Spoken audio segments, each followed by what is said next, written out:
നമസ്കാരം, ഞാൻ ഡോക്ടർ രശ്മി. ഇന്ന് നമ്മൾ സംസാരിക്കാൻ പോകുന്നത് ട്രിഗർ ഫിംഗർ, അതായത് നമ്മുടെ കൈവിരലുകൾ ഇങ്ങനെ നമ്മൾ മടക്കിയിട്ടുണ്ടെങ്കിൽ അത് തിരിച്ച് നിവർത്താൻ പറ്റാത്ത ഒരു അവസ്ഥ, അതായത് മറ്റൊരു കൈയുടെ സഹായത്തോടെ നമ്മൾ നിവർത്തിയാൽ മാത്രം നിവരുന്ന ഒരു അവസ്ഥയാണ് ട്രിഗർ ഫിംഗർ എന്ന് പറയുന്നത്. ഇത് കൂടുതലായിട്ട് കാണുന്നത് സ്ത്രീകളിലാണ്.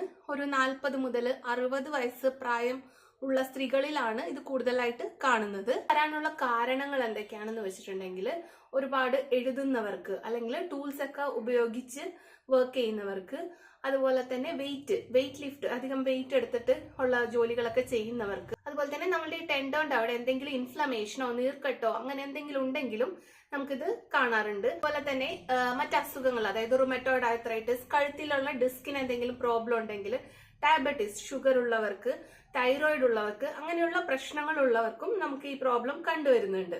ഇതിന്റെ ലക്ഷണങ്ങൾ എന്താണെന്ന് വെച്ചിട്ടുണ്ടെങ്കിൽ, നമ്മൾ രാവിലെ എണീറ്റ ഉടനെയാണ് ഈ വേദന കൂടുതലായിട്ട് അനുഭവപ്പെടുന്നത്. അതായത് ഈ സ്റ്റിഫ്നെസ് കൂടുതലായിട്ട് അനുഭവപ്പെടുന്നത് രാവിലെ ഉറക്കം കഴിഞ്ഞ് എണീക്കുമ്പോഴാണ് കൂടുതലായിട്ട് ആ സ്റ്റിഫ്നെസ് അനുഭവപ്പെടുന്നത്. അതുപോലെ തന്നെ നമുക്കിതിന് വേദന ഉണ്ടാവും. പിന്നെ അതുപോലെ തന്നെ ഇങ്ങനെ മടങ്ങിയിരുന്നിരുന്ന സമയത്ത് നിവർത്തുമ്പോൾ ഒരു പൊട്ടുന്ന ശബ്ദം പോലെ കേൾക്കാം. പിന്നെ ഈ നിവർത്താൻ ബുദ്ധിമുട്ടുള്ള വിരലിന് താഴെ ഒരു നൊഡ്യൂൾ, അതായത് ഒരു കല്ലിപ്പോ അല്ലെങ്കിൽ ഒരു മുഴ പോലെയൊക്കെ നമുക്ക് തൊടുമ്പോൾ ഫീൽ ചെയ്യാറുണ്ട്.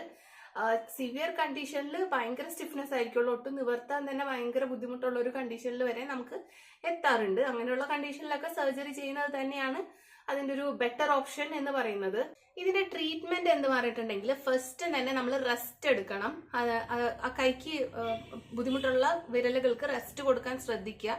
അതുപോലെ തന്നെ നമ്മൾ ആയുർവേദ ലൈൻ ഓഫ് ട്രീറ്റ്മെന്റ് എന്ന് പറഞ്ഞിട്ടുണ്ടെങ്കിൽ, ഫസ്റ്റ് തന്നെ അവിടെയുള്ള നീർക്കെട്ട് കുറയ്ക്കാനായിട്ടുള്ള ലേപനങ്ങളൊക്കെയാണ് നമ്മൾ അപ്ലൈ ചെയ്യുന്നത്. നമുക്ക് ഗന്ധ തൈലം, മുറിവെണ്ണ പോലുള്ള തൈലങ്ങൾ തേച്ച് തടവി കൊടുക്കുന്നതും നല്ലതാണ്. ആ വിരലിന്റെ താഴെ തടവി കൊടുക്കുന്നതും നല്ലതാണ്.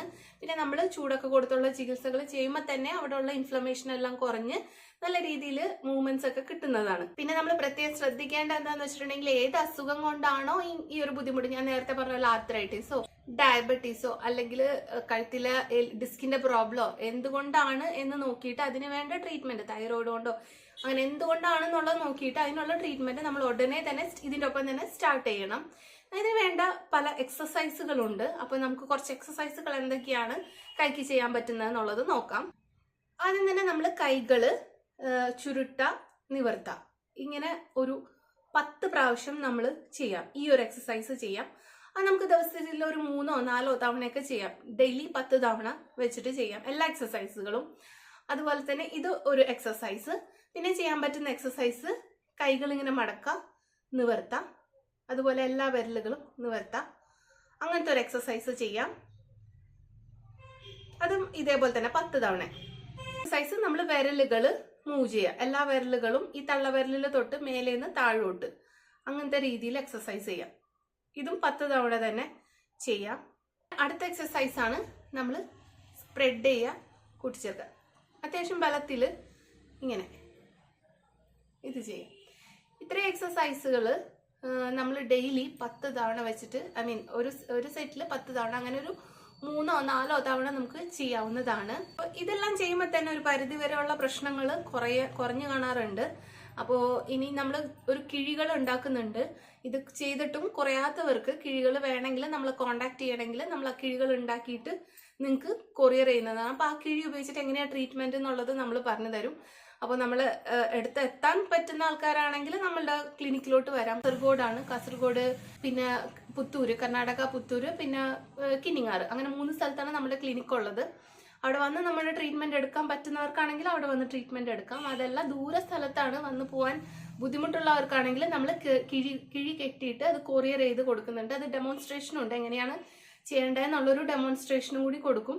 അത് അവരുടെ ഡീറ്റെയിൽ ആയിട്ടുള്ളൊരു എക്സാമിനേഷൻ ചെയ്തതിന് ശേഷം മാത്രമാണ് നമ്മൾ ട്രീറ്റ്മെന്റും മെഡിസിനൊക്കെ അവർക്ക് കൊറിയർ ചെയ്യുന്നത്. അപ്പോൾ അങ്ങനെയുള്ളവർക്ക് നമുക്ക് ഓൺലൈൻ കൺസൾട്ടേഷനും ചെയ്യാവുന്നതാണ്. എന്തെങ്കിലും സംശയമോ ഡൗട്ടോ എന്തെങ്കിലും ഉണ്ടെങ്കിൽ നിങ്ങൾക്ക് താഴെ കാണുന്ന നമ്പറിലോട്ട് കോൺടാക്ട് ചെയ്യാം, അല്ലെങ്കിൽ കമന്റ് ചെയ്ത് ചോദിക്കാവുന്നതാണ്. Thank U.